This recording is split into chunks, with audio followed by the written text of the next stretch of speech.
Hi students, I wanted to make a quick follow-up video to the first one.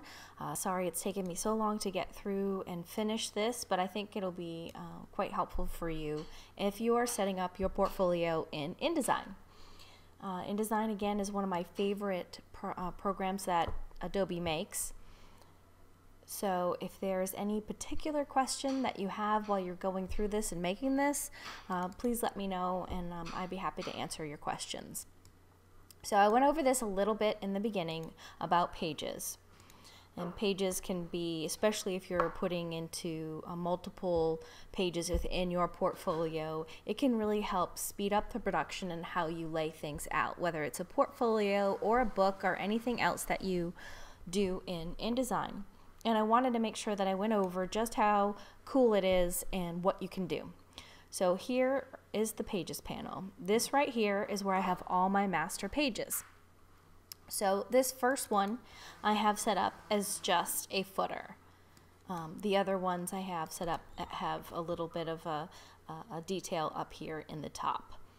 So you can make any change onto this and it's going to affect all of the master pages that you have put this particular one on. So if you want to apply a master page, like this is the one you want to apply to page number 2, all you have to do is drag and drop it onto that page, and all of the details that you have included on that page are going to show up there. Now, couple quick things that I thought was really cool that I'm not sure if many of you are familiar with is hyperlinks in InDesign and linking in general. So sometimes hyperlinks do mean, yes, something that's going to link to a URL and take you to a different place. Other times it means it's going to take you to a different page or product within your book. So I wanted to quickly show you in Interactive under Window, you go to Interactive, go to Hyperlinks, and your Hyperlinks panel is going to show up. So as you can see, I have this video one selected. So I am going to set the hyperlink over here. You go to Edit Hyperlink or Create New Hyperlink. And I'm going to have that set to, I think my videos are going to start on page 10. So I'm going to change this page right here to page 10.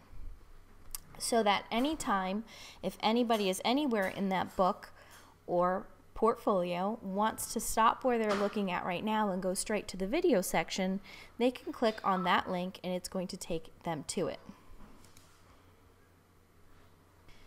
Here at the bottom of my footer, I have the word video, and I'm going to set that to be a hyperlink. So in order to do that, you're going to want to go up to Window and go to Interactive and then choose Hyperlinks. This hyperlink panel is going to show up. Now you can have two choices. I already have one established here, so it's going to come up and show video. But if you needed a new hyperlink, you would say New Hyperlink. I'm going to choose Edit Hyperlink. And because all of my video starts on page 10, I'm going to link that particular button or word to page 10. Same thing goes for the design button. I'm going to make sure that that goes to page 4 because my graphic design samples are on page 4. And then I will choose photography next, and that one I'm going to set to be page 8 since my photography starts on page 8. It's just a cool way to add a little bit of interactivity. So whether you decide to publish online or if you want to publish it to a interactive PDF, it's going to work in both scenarios. So let's make sure I've got all my master pages set with those buttons and those hyperlinks are good, and then I'm going to show you what an example of this looks like. Okay, looks like all of them are. All right, so to publish online, if you decide you want to go and publish your document into a link, which I highly recommend you do, if you are using a lot of artwork within your portfolio, chances are your PDF is going to be fairly large, and that's going to be hard to send. You might have plenty of time or space to upload it in D2L, but a link is probably your best bet if you're going to do something for a resume or even for Professor Miraz's class. So up at the top, there's a little square with a arrow pointing up, choose that and go to Publish Online. Wait for the interface to come up. And if it's a new document, you're going to say it's a new document right here. You're going to title it. I'm going to call this My Portfolio.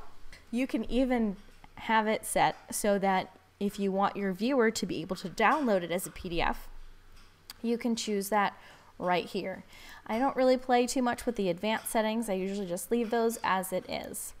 And then all you do is you simply hit Publish. So as you can see, it's being published online right now. The document is uploading. It's given you the link and your document is now online. So you can copy that and paste it into an email, or you can choose to view document. So let's view it and see what it looks like. So the fun thing about publishing online is you don't have to worry about file size. You can email it. It's a one-size-fits-all, very easy to use. The other thing that I think is really handy and cool is you can use these links, hyperlinks that you've set to get you quickly from section to section, if you choose to do that way. You can also just go with a regular navigation, and as you're presenting your portfolio, you can go and use the arrows to the left and right to navigate. You can also come down here to the thumbnails if you would like to jump to a specific section fast. So it's not necessary, but it is a cool feature within InDesign, and I find it very useful. You even have the downloaded option here for the PDF because we chose that on export.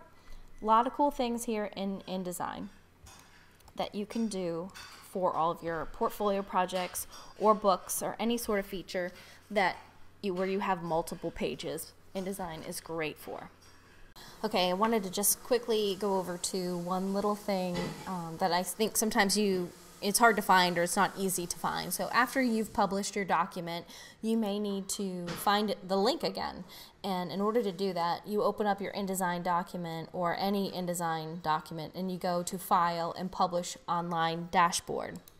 And that's what's going to pull up everything that you've published, and you can share again right from here. I've noticed a lot of you are including those in your portfolios, and I think it's a very wise idea to do that. And you're also going to want to have something polished to take with you after you leave school. So, a couple of quick things. When you are saying that you have photo editing capability, make sure you list in your skills that the specific software that you're familiar with. It resonates and makes so much more of an impact if you say that you're fluent in Lightroom, Photoshop, Illustrator, or InDesign, or whatever it is, than it is to just say, I'm good with photo editing.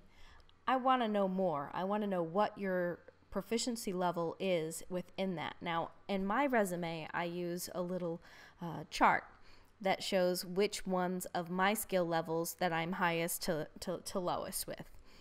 So I think sometimes adding a little bit of a visual quick thing at a glance that you can tell, okay, this designer knows how to edit in Photoshop. This designer knows how to use Lightroom. Those key quick elements that you put on a resume that's going to be eye-catching and pull you out of a pile of paper is only going to help you. So that's my tip for resumes and building resumes, and keep them to one page.